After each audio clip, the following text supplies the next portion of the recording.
สบายดีเนาะมื้อนี้เนาะเอาถ่ายเสียบไม้เนาะทำไมมาตกปลาเนาะในปลาเยอะเสียบไม้โอ้ยในปลาตัวเดียวก็เจ็ดดูดสำเนาะเอาน้ำคลองเนาะเอามาถ่ายเสียบไม้เนาะ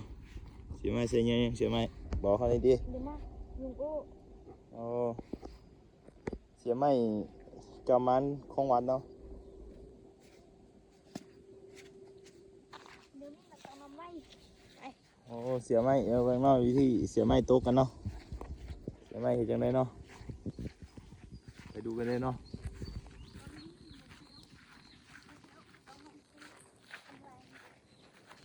เสียไม้ปลาไหลอยู่วะเสียไม้ปลาไหลอยู่เหรอ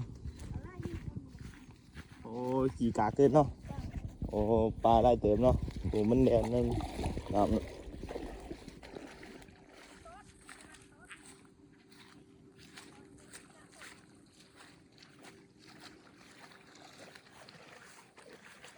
เบิ่งกันเนาะว่าเสียไม้สิไหนยักแตะมืออย่างนี้เนาะเรามาดูน้ำกันเนาะ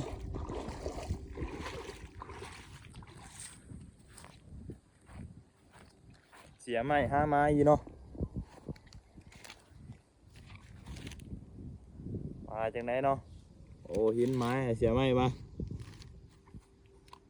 บีลงไปเลยเนาะขามันกินเนาะตายอีก10 นาทีเนาะเสียไม้อ่ะงานนี้มีมันแน่นอนเนาะโบได้แต้มโบกลับบ้านเนาะมือนี้เนาะเสียไม้เนาะ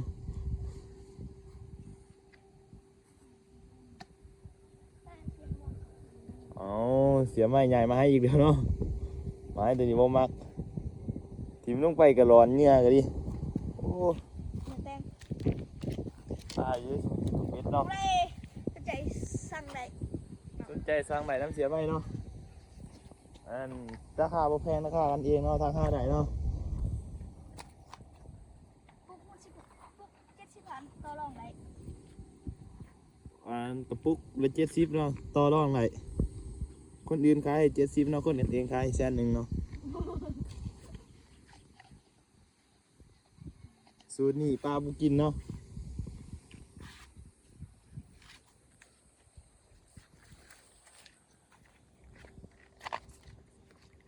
เงี้ยเด้อเนาะเสียไม้พาหล่อเนาะหาไม้เสียไม้อ่ะพาบูเลยฮะ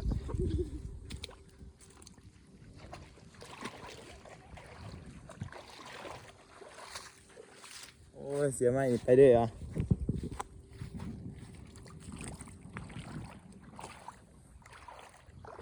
เสียไม้ตีไม้ลงไปแล้วเนาะมาดูมาดุนน้ำกันเนาะมาสิมีแต้มดูมีแต้มน้ำมือนี้เนาะ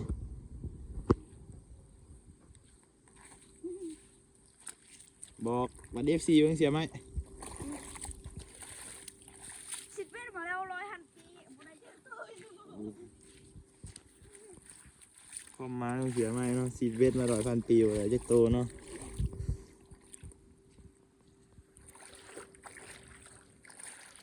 เบิ่งโอ้นำขึ้นเนาะปวดเกินเนาะ